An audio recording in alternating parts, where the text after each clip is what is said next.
Welcome to today's tutorial. In this video, we will learn how to set the size of a text box or input field in a PowerShell Windows Forms application. First, we need to load the libraries to access the necessary GUI components. We include the libraries required for our Windows Forms application.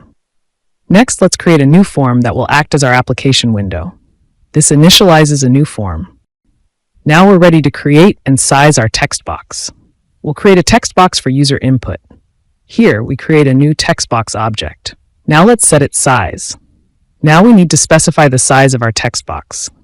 This line sets the size of the text box to 200 pixels wide and 20 pixels tall. Adjusting these dimensions helps create a more user-friendly layout. Next, we'll add the text box to our form so that it's visible to users. We include the text box in the form's controls. Finally, let's display our form with the sized text box. The command Show Dialog opens our form and keeps it visible until closed. Now let's see this in action. Now let's execute this code to see our form and the text box sized appropriately. And there you have it. You've successfully set the size of a text box in your PowerShell Windows Forms application for user input. Happy coding!